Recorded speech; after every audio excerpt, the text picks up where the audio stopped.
já estamos no capítulo 9, né? Estamos caminhando aí no Apocalipse, e estamos passando aí o período das 7 trombetas, né? Na semana passada nós vimos as primeiras 7 trombetas, lembrando então que na abertura dos 7 selos, o 7º selo tem como conteúdo as 7 trombetas.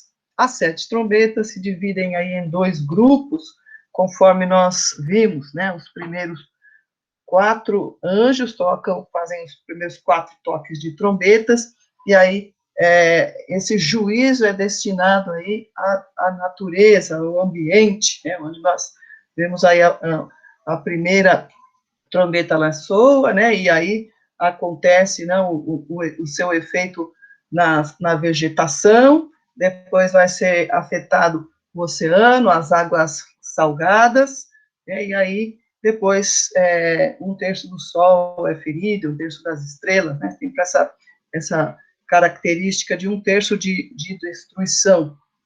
E aí, então, vem aí as próximas trombetas, que nós vamos ver no capítulo 9, o primeiro grupo, então, destinado à natureza, e agora as 3 últimas trombetas, elas são caracterizadas pelo ai, né? O último versículo do capítulo 8 diz assim: enquanto eu olhava, ouvi uma águia que voava pelo meio do céu e dizia em alta voz: ai, ai, ai, dos que habitam na terra, por causa do toque das trombetas que está prestes a ser dado pelos 3 outros anjos.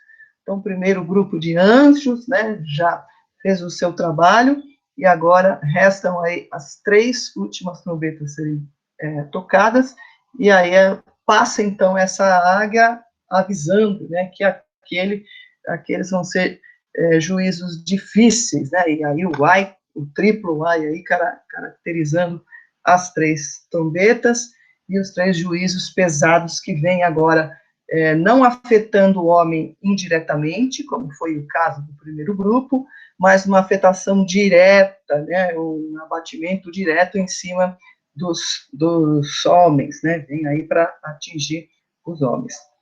E essa águia anunciando aí, então, indica aí o anúncio, né, a águia como indicando grandeza e poder, e esses 3 ais que ela pronuncia aí, eles significam 2 coisas, né, que virá aí a oportunidade derradeira, o ultimato, né, destes homens se arrependerem, e ao mesmo tempo um aviso da condenação, né? Esse ai aí tipifica a condenação daqueles que rejeitam, né, o nome do Senhor, se rejeitam, aí se opõem ao sistema de Deus. Então, por isso essas 3 últimas trombetas aí são acompanhadas do ai, né? O triplo ai e o juízo aí sobre os homens. De forma que esse primeiro grupo, né, podemos caracterizar aí como consequências naturais, né, da natureza, e agora nós vamos ver que essas não são explicáveis, né, como sendo da natureza, são de origem sobrenatural, então totalmente sobrenatural, conforme a gente vai ver aqui na descrição do texto que vai se seguir aí. Então, vimos, então, as 4 primeiras trombetas, essa notificação de ai, né, os 3 ais, e agora vai iniciar aí, então, o 5º anjo tocando a trombeta. Pode passar aí o primeiro slide, por favor? Então, esse é o primeiro ai correspondente à 5ª trombeta. O anjo estrela que caiu sobre a terra, ele abre o abismo. Então, o 5º anjo tocou a sua trombeta e viu uma estrela que havia caído do céu sobre a terra. Eita. Ele havia caído do céu sobre a terra, o que aconteceu aí? Repetindo. O 5º anjo tocou a sua trombeta e viu uma estrela que havia caído do céu sobre a terra. A estrela foi dada a chave do poço do abismo. Então, nesse momento aí, a gente vê que caiu uma estrela do céu. Né? Aí a gente vê em vários pontos, né, em vários lugares da Bíblia, passagens bíblicas, que associam estrelas com anjos, né? Então, as estrelas correspondem, aí intercambiam com esse nome dos anjos, né? Agora, é um anjo bom ou um anjo mau, né? Isso é o contexto em que nos vai dizer, né? Por causa das citações que nós temos lá em Isaías 14, né? Que todos conhecem, né? Acho que é melhor a gente ler, né? Vamos ler aqui, são três passagens. Isaías 14, corresponde também a Ezequiel, né? Vamos ler algumas aqui para a gente ver a estrela que caiu do céu. Isaías 14, 12 a 14. Diz aí, como você caiu dos céus, ó estrela da manhã, filho da alvorada. Como foi atirado à terra, você que derrubava as nações, você que dizia no seu coração, subirei aos céus, erguerei meu trono acima das estrelas de Deus, eu me assentarei no monte da Assembleia, no ponto mais elevado do Monte Santo. Subirei mais alto que as mais altas nuvens, serei como o Altíssimo. Aí a gente vê a indicação, né, a maioria dos comentaristas concorda aí que é o próprio Satanás, né, nessa descrição de cair, né, mas todos os anjos caídos têm essa conotação, né, mas conforme vai desenvolvendo o texto, a gente percebe aí a alusão mais direta ao próprio Satanás. E na literatura judaica, né, uma estrela cadente sempre diz respeito a um anjo caído. Então, essa estrela que caiu do céu, é o que caracteriza, então, que Satanás ali tem um domínio ali da celeste, da atmosfera, e depois ele cai na Terra, né? A estrela foi dada a chave do poço do abismo, né? O abismo aí, ele vem como uma figura, uma imagem, né, das impenetráveis profundezas do oceano. Então, é o fundão mesmo, né? Queria abrir mais uma passagem aí, Lucas 18, Lucas 10, 18 e 19.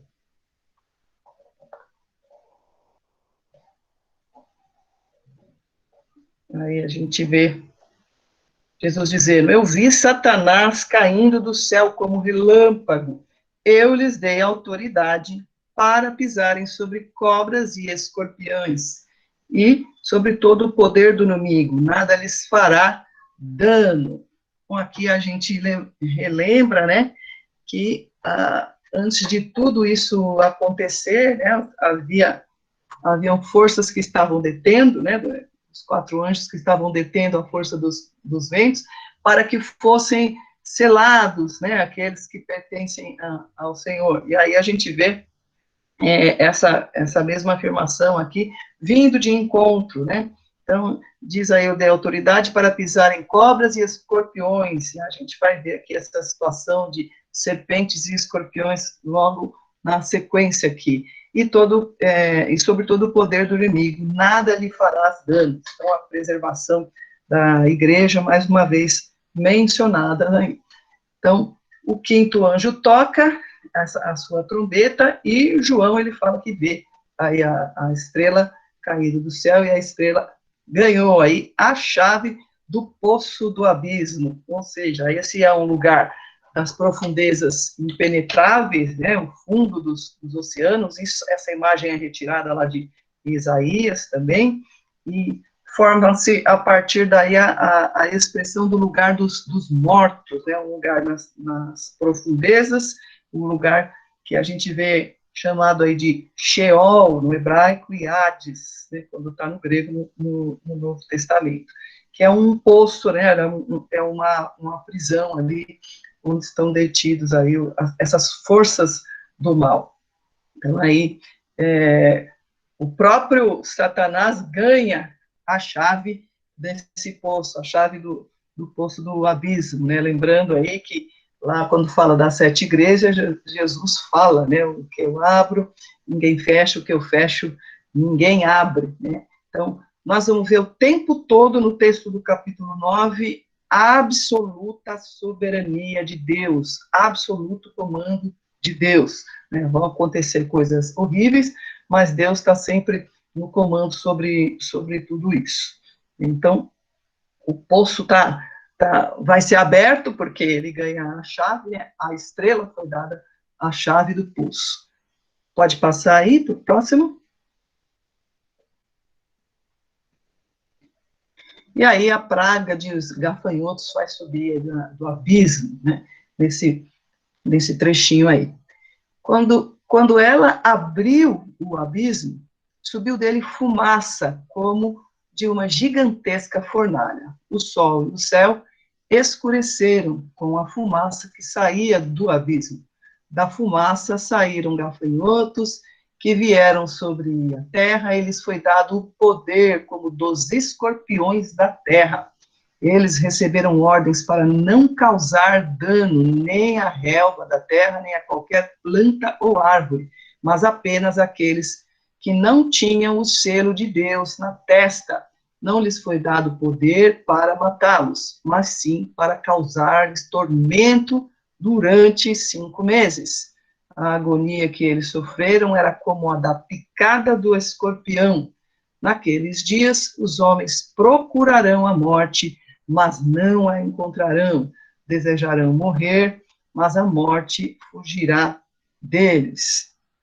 Aí a gente tem que lembrar de tudo que já foi estudado, tem que lembrar o cenário que está formado ali, né? Então, as 4 primeiras trombetas afetaram indiretamente o homem, mas ele já está muito prejudicado, né? Nós vimos que vem na situação também dos cavaleiros, a situação de fome, situação de guerra, situação de morte, né? E agora aquela sem água, né? Sem comida, aquela situação caótica toda, e ainda vem acrescentando aí essa questão da soltura, né, dos gafanhotos que sobem do abismo.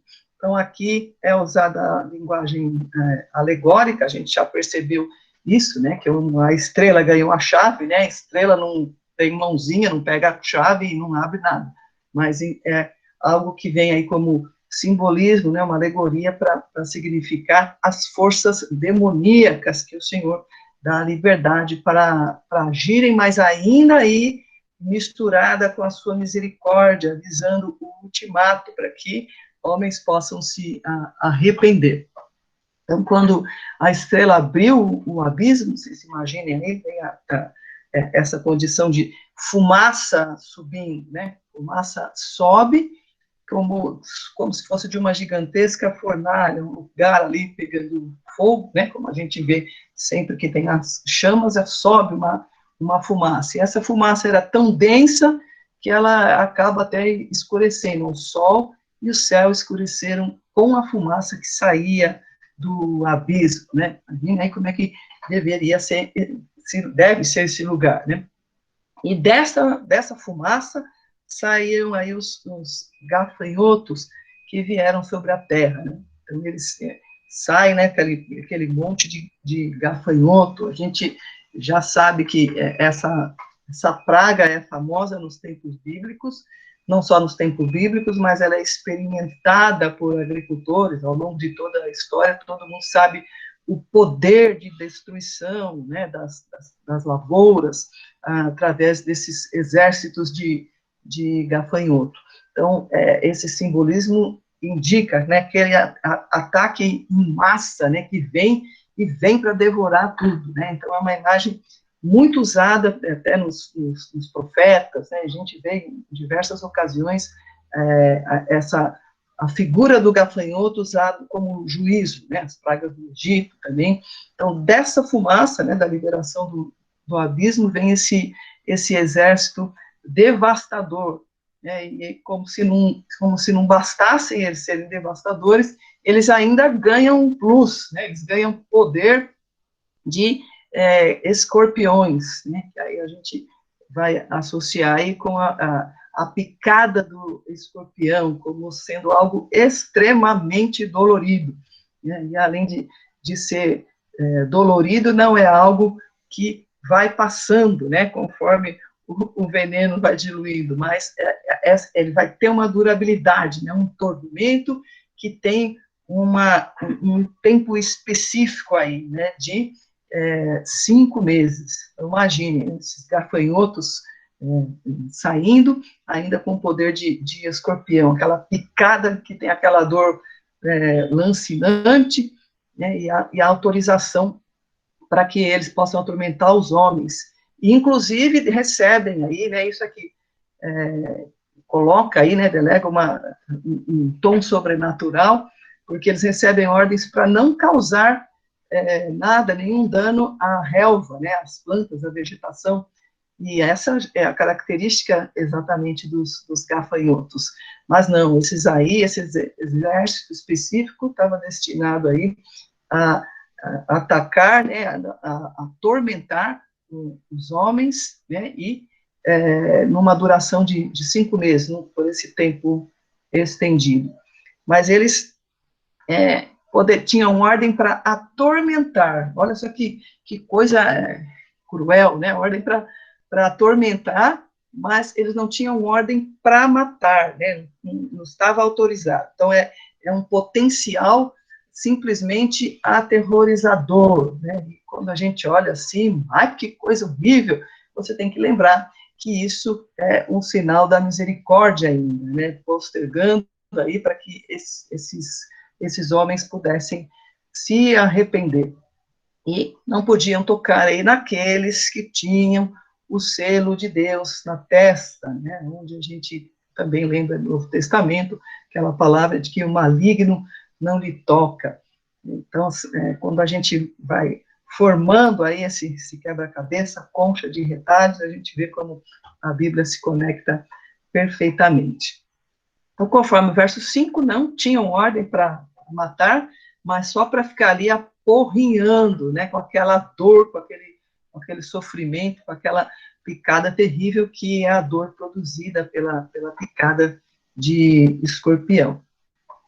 E diz aí, né, a agonia que eles sofreram era como da picada do escorpião.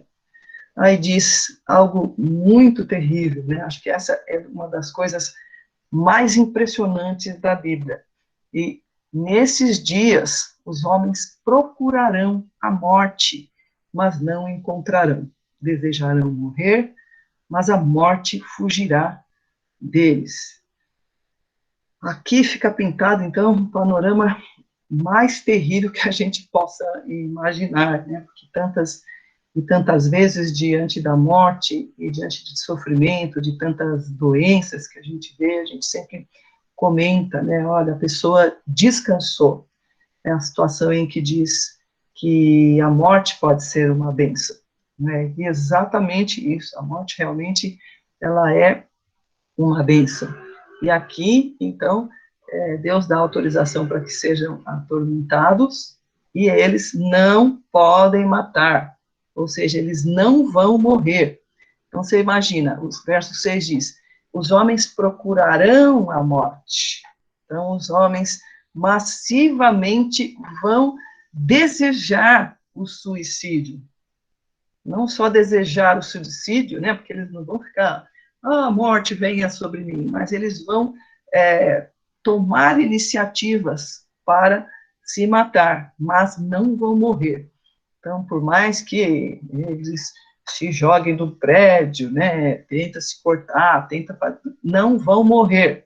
Então, qualquer tentativa ainda vai acarretar mais dor e mais sofrimento, porque nesses 5 meses está proibido terminantemente pelo soberano, de sua vontade absoluta, que eles não morram, né? E aí a gente vê uma ironia muito grande, né? Porque vocês lembram, né, que todo esse juízo ele vem como resposta, né, da oração que o sangue dos mártires levou ali à sala do trono. Se lembram disso, né? Até quando, Senhor? Quando é que o Senhor vai vingar o sangue dos mártires? E isso vem na sequência como resposta àquela oração poderosa. Até comentamos na outra aula, né, que a igreja, ela deve orar pelas coisas que a Bíblia nos ensina. Então, todos esses acontecimentos vêm em resposta à vingança do sangue dos mártires. E, ironicamente, esses homens que estão sendo afetados aí, eles perseguiram, atormentaram e mataram os mártires, e agora eles desejam morrer, mas não vão morrer. 5 meses, imagina, para passar esse tempo aí, vai parecer aí uma eternidade. Então, aqueles que plantaram tortura e morte, agora colhem uma tortura lentificada e uma impossibilidade de morte até que Deus determine que sim, que aí eles podem morrer. Então, é algo impressionante, né, quando a gente vê essa questão, né, desejando a morte, né, exigindo que morressem, querendo dar o fim em suas vidas, mas a morte fugirá deles. Então, veja que a gente fica imaginando a situação daqueles que são selados, né, a Igreja de Cristo, todos nós, né, presenciando uma situação catastrófica dessa, né, vendo esse cenário, que é um cenário bizarro, né, mas diz aí que descreve aí toda essa sequência da ação do juízo de Deus, e agora a ação diretamente sobre os homens. Então, essa é a praga dos gafanhotos subindo do abismo, né? Então, como um volume de exército de gafanhotos, que são, na verdade, demônios, né? Que estão aí com toda liberdade para atormentar as pessoas que não têm o selo de Deus. Próximo slide. Verso 7. Aí vem a descrição dos gafanhotos, né? Até coloquei uma fotozinha aí para a gente imaginar melhor. A descrição dos gafanhotos é bizarríssima, né? Diz aí que os gafanhotos pareciam cavalos preparados para a batalha. Tinham sobre a cabeça algo como coroas de ouro, e o rosto deles parecia um rosto humano. Os cabelos deles eram como os de mulheres e os dentes como os de leão. Tinham couraças como couraças de ferro, e o som de suas asas era como o barulho de muitos cavalos e carruagens correndo para a batalha. Tinham caudas e ferrões como de escorpiões, e na cauda tinham poder para causar tormento aos homens durante 5 meses. Então, veja aí a descrição daquele monte de gafanhotos, desse exército demoníaco, e aí a descrição, né, de como eles são. Então, aí diz que eles têm na cabeça uma coroa, né, tá? Eles receberam aí a autoridade, né, eles têm licença para vir e perturbar. O rosto parecia um rosto humano, né, dizendo aí que eles são inteligentes, ou seja, podem, em toda essa interação, usar da inteligência e de toda a crueldade, de toda a astúcia dos demônios para atormentar com requintes, né, todas essas pessoas.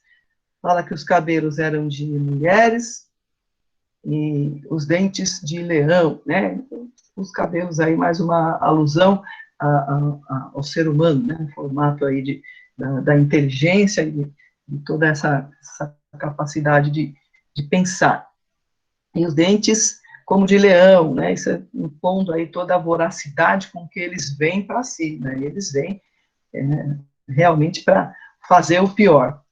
E que eles têm essa proteção, né, tinham couraças como couraças de ferro, e o som como de asas, né, como o barulho de muitos cavalos e carruagens correndo para a batalha. E aí é questão de exércitos realmente, né, como a gente tem que lembrar sempre do ambiente em que foi escrito, né, do Império Romano, e de como os exércitos se aparamentavam, né? Mas também vai falar aí que pode ser que seja uma alusão, né?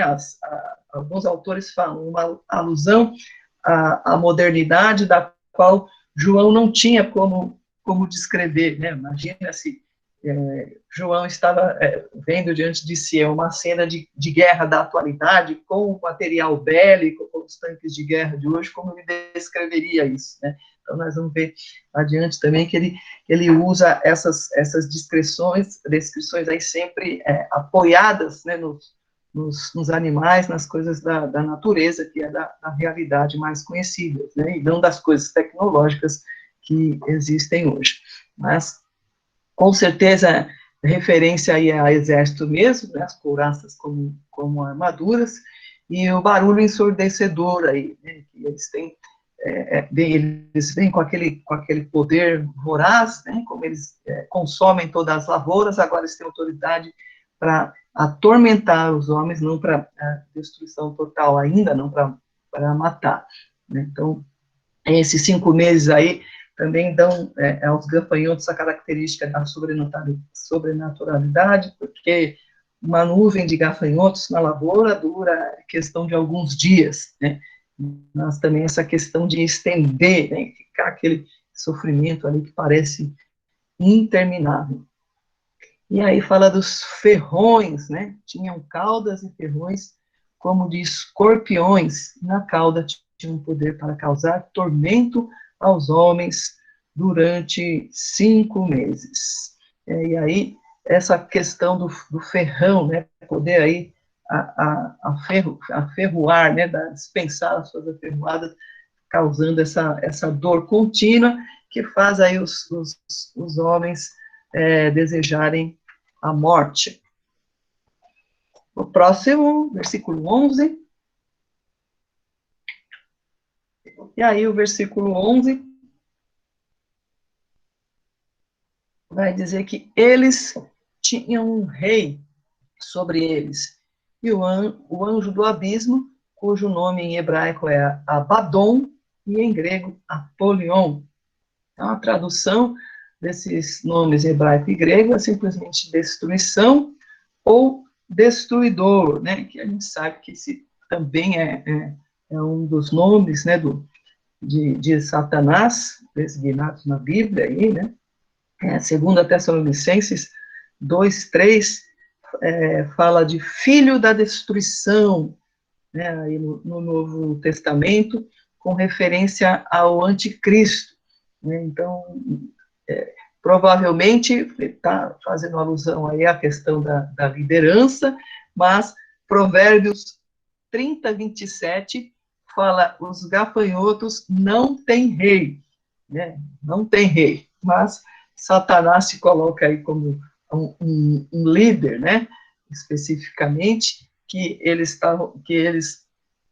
obedeciam, que eles seguiam, não sabemos dizer, mas era chamado também o anjo do abismo, cujo nome hebraico é Abaddon, e em grego Apolion.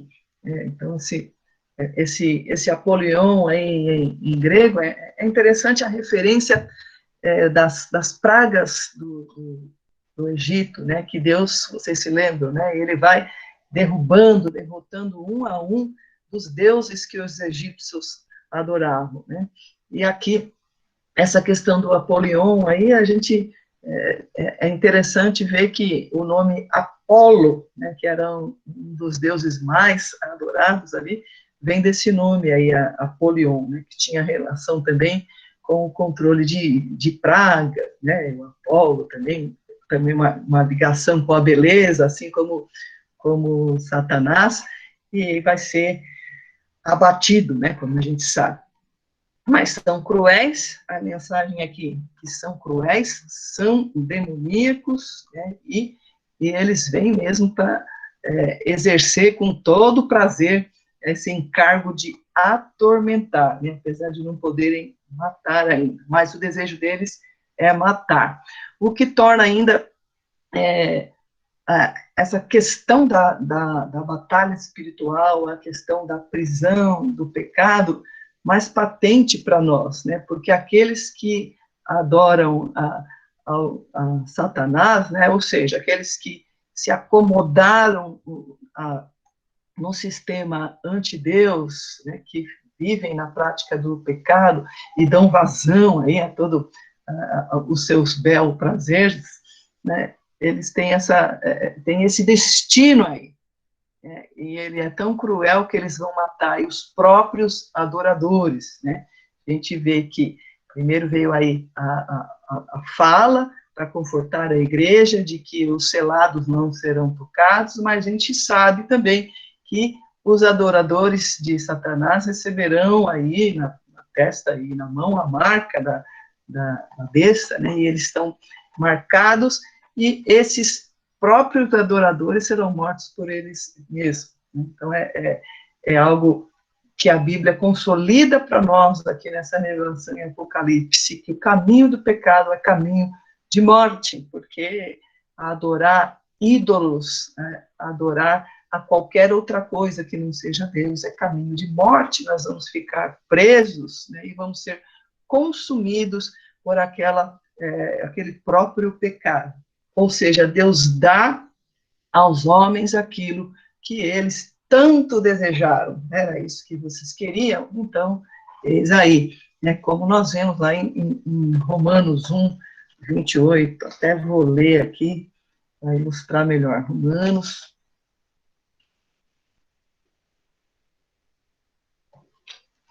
toda a questão, né, que fala aí da ira de Deus. E aí Romanos 1, 28 diz: além do mais, visto que desprezaram o conhecimento de Deus, ele os entregou a uma disposição mental reprovável para praticarem o que não deviam.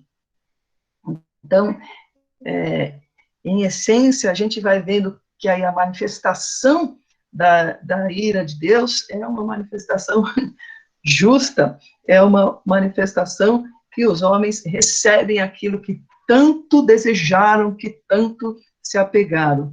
Ao contrário aí, o diabo, né, que tem aí esse exército como adoradores, aqueles que estão do sistema que ele pregou, o sistema de Deus, são mortos por ele mesmo. Então, esses adoradores aí acabam chafurdando aí no seu próprio pecado. Isso é interessante, a gente vê essa linha doutrinária na Bíblia toda, e a gente vê que aqui isso é reiterado. Então, o finalzinho aí, então, dessa porção, o verso 11, vai falar aí dessa questão, né? Então, Apolion e Abaddon, e a impotência desses deuses vizinhos e a grande soberania do Senhor. Seguindo aí agora, verso 12, já vamos para a sexta trombeta, né? O verso 12 é um verso de transição, que passa aí da quinta para a sexta trombeta, e ele dá essa nota, né? A águia passando, lembram lá em cima, né? Que são os três últimas trombetas, acompanhadas do ai.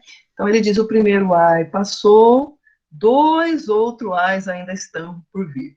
Então, você imagina quão lascados já estão esses caras ali, né? Com todas aquelas 4 trombetas, né, detonando todo o ambiente, consequências de guerra, fome, sede, calor terrível. E aí, fora isso, o exército ali atormentando, né, o tempo todo com licença para trabalhar duro durante 5 meses, e aí o primeiro ai passou, e aí agora vai vir o segundo ai, né, que é agora até a porção final aqui do capítulo 9. Vamos acompanhar aí, verso 13. Então, aí agora a sexta trombeta, a liberação dos 4 anjos. O sexto anjo tocou a sua trombeta e ouviu uma voz que vinha das pontas do altar de ouro que está diante de Deus. Ela disse ao sexto anjo que tinha a trombeta: solte os 4 anjos que estão amarrados junto ao grande rio Eufrates. os 4 anjos que estavam preparados para aquela hora, dia, mês e ano, foram soltos para matar 1/3 da humanidade. O número dos cavaleiros que compunham os exércitos era de 200 milhões. Eu ouvi o seu número. Interessante como ele faz questão de enfatizar aqui, né, João? Eu ouvi, né, de alguma forma ele ouviu aí esse detalhe, esse dado impressionante aí, esse número altíssimo. Então, resta ainda 2 ais, e a sexta trombeta diz respeito, então, aí a esta questão do altar, né? Então, existe ali um altar que está diante de Deus. Vocês se lembram, né? Esse altar, a base desse altar tem ali o sangue dos mártires, né? Do qual ali que subiu ali aquela oração, e tudo isso é a resposta dessa oração. Então, o sexto anjo, ele toca a trombeta, e ao toque da trombeta, né, a sequência do toque da trombeta, ouvida essa voz vem das pontas, né, as 4 pontas ali que a gente pode visualizar no altar de ouro, que correspondem a chifre, né, chifre é sempre sinalizando poder, então dessas pontas aí é que vem essa voz, e essa voz diz aí ao anjo que tinha a trombeta, né, é uma ordem, né, isso é uma sanção de Deus, né, que foi ratificada através das orações, vejam a ligação com a oração da igreja. Solte os 4 anjos que estão amarrados juntos ao rio Eufrates. Então, a gente, mais uma vez mencionando aí sempre a soberania de Deus, né, a gente costuma dizer, né, que Satanás, ou os demônios, são como um pitbull, né, que estão na mão de Deus, Deus dá corda para ele ir até certo lugar, e ele tem o controle de tudo isso, onde a gente usa a palavra permissão, né, então Deus permite, então ele permitiu tudo isso que nós vimos, né, liberou o abismo, dando a chave, e toda aquela ordenança de atormentar aí os ímpios, né, aqueles que não têm a marca de Deus. E agora essa voz, ela dá essa ordem para que esses 4 anjos sejam soltos. Não fica claro se Deus usou aí 4 anjos bons ou 4 anjos maus, não importa, a ordem é essa, né? 4 anjos que estão amarrados junto ao grande rio Eufrates. O rio Eufrates, ele é importante, né? Era o limite oriental ali do Império Romano, e existe sempre essa figura de falar das águas do Eufrates como invasores, né? Então, como se as águas turbulentas invadissem, né? É um poder invasor, né? A gente vê essa figura em Isaías 8, verso 7, né? Invasores aí devastando, né? Vou até abrir lá, vamos lá. Acho que sempre ilustra melhor quando a gente tem a referência. Que são tantos textos. Isaías 8, verso 7.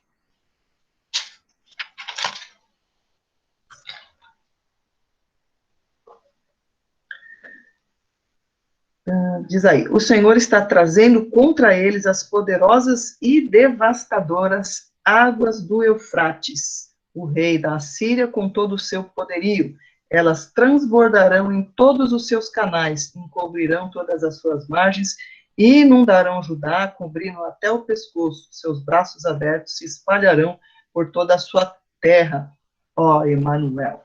Então, essa relação aí de como se a água do rio, né, tipo um tsunami, né, que ela vem, mas ela vem nesse poder de adversários invadindo, né, então essa figura poética aqui, que é usada para a gente entender, né, então essa invasão aí, que também é referido. Então, libera os 4 anjos, né, os 4 anjos que ficam lá segurando os invasores. Isso é uma alusão a Roma também, né, Roma tinha uma preocupação muito grande com a ameaça de ser invadido, né? Eles investiam muito, né, em observar as fronteiras e ter toda essa questão de defesa, né? Lembro que foi foi um império grandioso que foi conquistando áreas, né, e eles se preocupavam muito com essa questão aí da defesa, e Deus está dizendo, olha, sou eu, quem retenho e quem solta aí os exércitos, que também corrobora com a expressão que Deus usa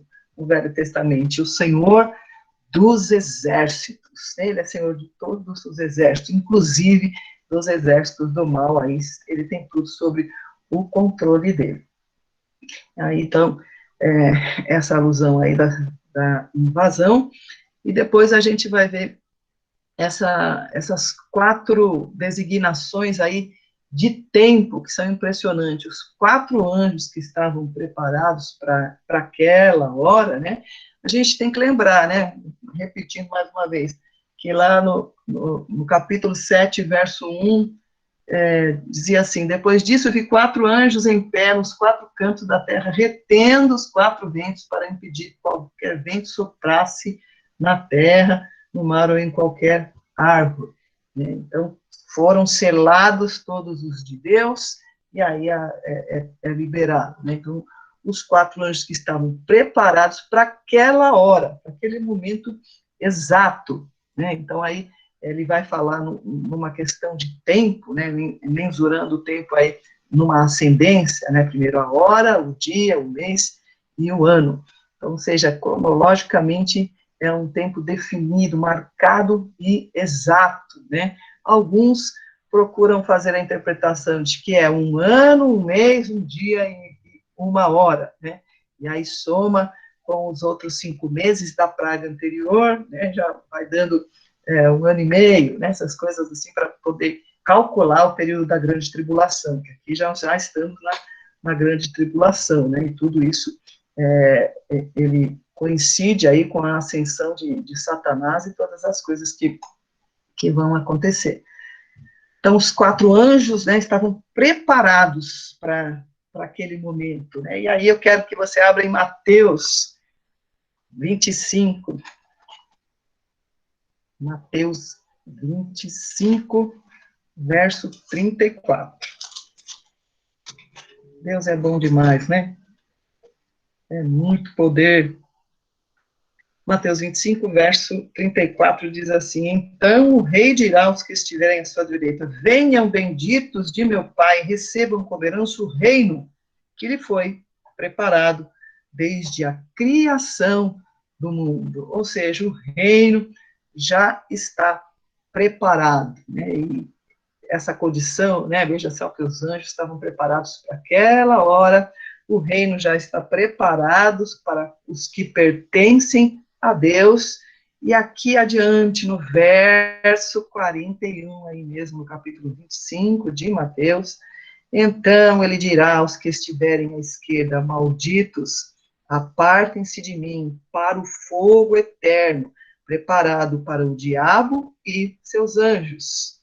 Então, assim como o reino está preparado para aqueles que receberam a Deus, né, vemos aí que o fogo eterno está preparado aí para aqueles que não recebem, para aqueles que rejeitam a Deus. Então, é referindo aí a exatidão dos preparos do Senhor, né, e o seu cumprimento. E aqueles 4 anjos, então, vão se tornar aí um terrível exército matador. Então, agora, a ordem é para que matem, né? Foram soltos para matar 1/3 da humanidade. Até então, era autorização para que eles apenas atormentassem, mas esse número aí já pode agora ser afetado conforme a liberação de Deus. E o número dos cavaleiros que compunham o exército eram de 200 milhões. 200 milhões, um número aí bastante expressivo, um exército demoníaco, né, que era muitas vezes maior, aí, muitas e muitas vezes maior do que o número do exército romano, colocando aí, né, transbordando de poder. Então, João conta isso, João diz que não está falando dele mesmo, né, mas ele ouviu, né, ele foi informado desse detalhe para que esse número estivesse aí nas escrituras. Caminhando para o Verso 17, seguindo a sexta trombeta, vem a descrição dos cavalos de guerra demoníacos. Os cavalos e os cavaleiros que viam a visão tinham esse aspecto. As suas couraças eram vermelhas como fogo, azul escuras e amarelas como o enxofre. A cabeça dos cavalos parecia a cabeça de um leão e da boca lançavam fogo, fumaça e enxofre. Um terço da humanidade foi morto pelas 3 pragas de fogo, fumaça e enxofre que saíam de suas bocas. O poder dos cavalos estava na boca e na cauda, pois as suas caudas eram como cobras, tinham cabeças com as quais feriam as pessoas. Então, essa descrição aí, mais uma vez, utilizando aí os elementos da natureza, né? Foi aí toda essa questão de poder e da voracidade sempre enfatizada, e eles eram criaturas indestrutíveis, né? Não tem como, né, você combater, não tem essa, né? Então, as couraças eram vermelhas, né, e as cores aí estão relacionadas com o fogo, com a fumaça e com o enxofre, né, vermelho, azul e amarelo, essas condições aí, e vendo que o poder deles, né, o instrumento de extermínio deles produzia isso, né, fogo, fumaça e enxofre. E aí a gente vê outra ironia do Senhor, né, porque depois, né, todas essas forças demoníacas e o próprio Satanás vão estar nesse lugar aqui descrito, né, o fogo eterno, onde eles vão desfrutar exatamente desses poderes que eles achavam que podiam usufruir para exterminar, e vão estar ali no inferno com fogo, fumaça e enxofre. Então, essas características aí demonstram, né, que é um momento terrível, o fogo vem, o fogo queima, né, e pode aí, afeta os homens, né, afeta a visibilidade, a fumaça, né, e o enxofre, uma poluição total. Então, um clima totalmente, uma atmosfera completamente anti-vida, né? E aí 1/3 da humanidade é morta nessas condições das 3 pragas. E é enfatizado esse poder, né? O poder estava na boca e na cauda, né? Isso traz aí para nós a questão também da batalha espiritual, né? Quando Satanás trabalha, né? Insinuando, né? Com sua boca maligna, trabalha no terreno da nossa mente, né? Ele com a voz do mal, trazendo sugestões mentais a nós, né? Trazendo tentações e traindo, né? Como sempre ele é peculiar, né? Essa coisa de atacar com a sutileza, com a astúcia e depois o golpe final aí pelas costas, que é o golpe mortal. E essas características de fogo, fumaça e enxofre estão sempre ligadas ao juízo de Deus, né? Como a gente já vê também lá em Gênesis, né? No juízo sobre Sodoma e Gomorra, também tem essas mesmas características, né? Alguns comentaristas querem aí atribuir cor a essas couraças, né? Atribuir às nações, às cores, então tem muita especulações aí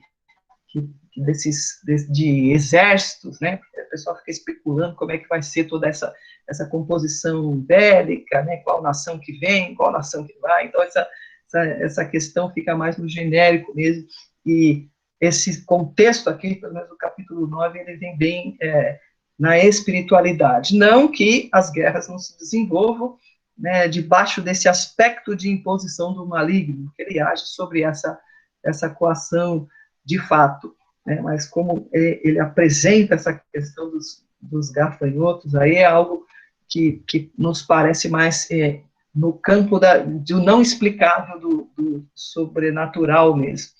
Mas o que fica patente é uma voracidade terrível, né, um ataque, e não tem para onde fugir, né? Tanto nos 5 meses lá de tormento, quanto agora nesse momento da morte aí, eles que têm a marca, são adoradores ali, do anticristo, da besta, das forças demoníacas, né? Passam aí por todo esse trajeto, e o destino deles é a condenação, porque a vitória de Cristo já está consumada na cruz, como ele próprio anuncia.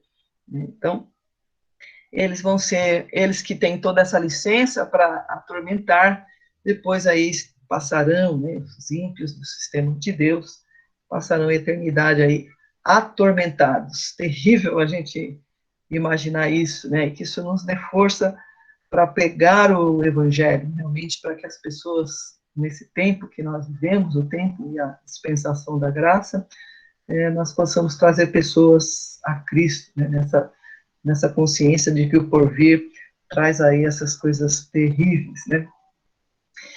Então, aí a astúcia da serpente, das forças do mal, está muito bem esclarecida aqui.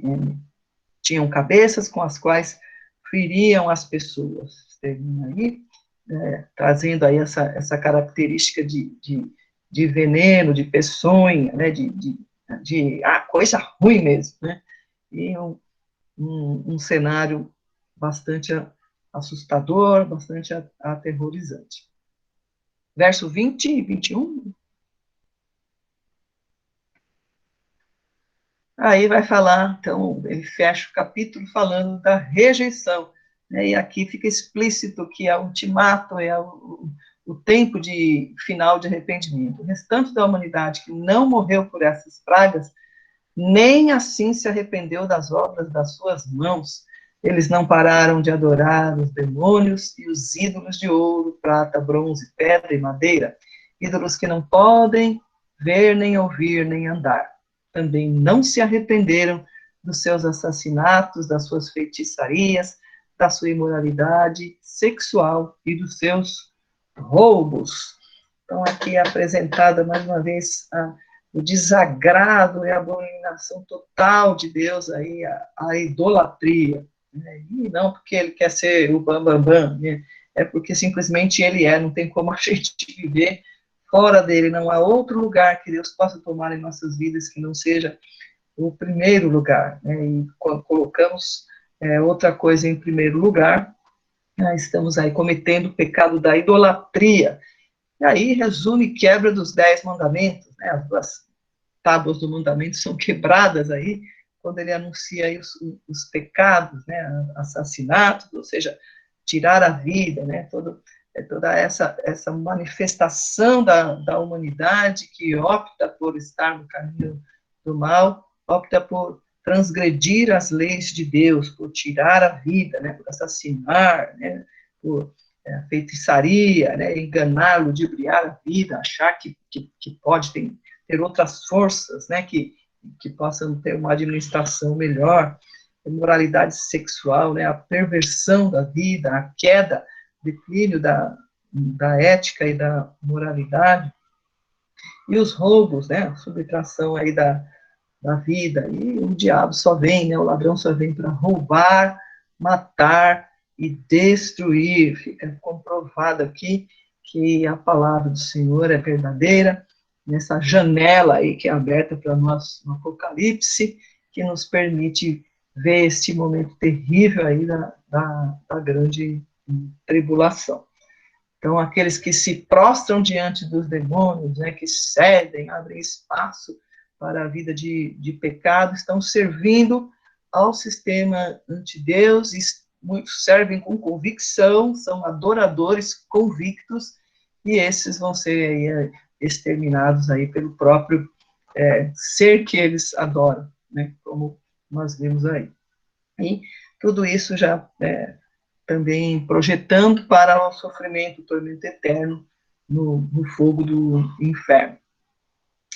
E por fim, acho que eu fiz um resuminho das trombetas, ainda não vimos o terceiro ai, a terceira trombeta, né? Depois a gente prossegue. mas aí está o organograma das trombetas, a primeira, né, aquela saraiva, que afetou toda a vegetação, as árvores, asteroides, 1/3 do oceano, cometa, 1/3 dos rios, luminares, 1/3 do brilho, né, do Sol, da Lua e das estrelas. Primeiro ai, demônios atormentando por 5 meses, né, e o segundo ai, os 4 anjos soltos e toda essa situação de morte de 1/3 dos homens, né, e ainda vai ter aí a iminência do juízo no terceiro ai. Então, sétima trombeta fica para as próximas, né? Semana que vem eu não estarei, porque viajamos lá para o Vale do Ribeira, então semana que vem ficamos apenas com a programação da terça-feira, né, com o compartilhamento missionário. Então eu vou dispensar a aula da semana que vem, ok? Depois eu coloco um aviso no Conectados para lembrar. Podemos abrir aí para a gente conversar um pouco, tá?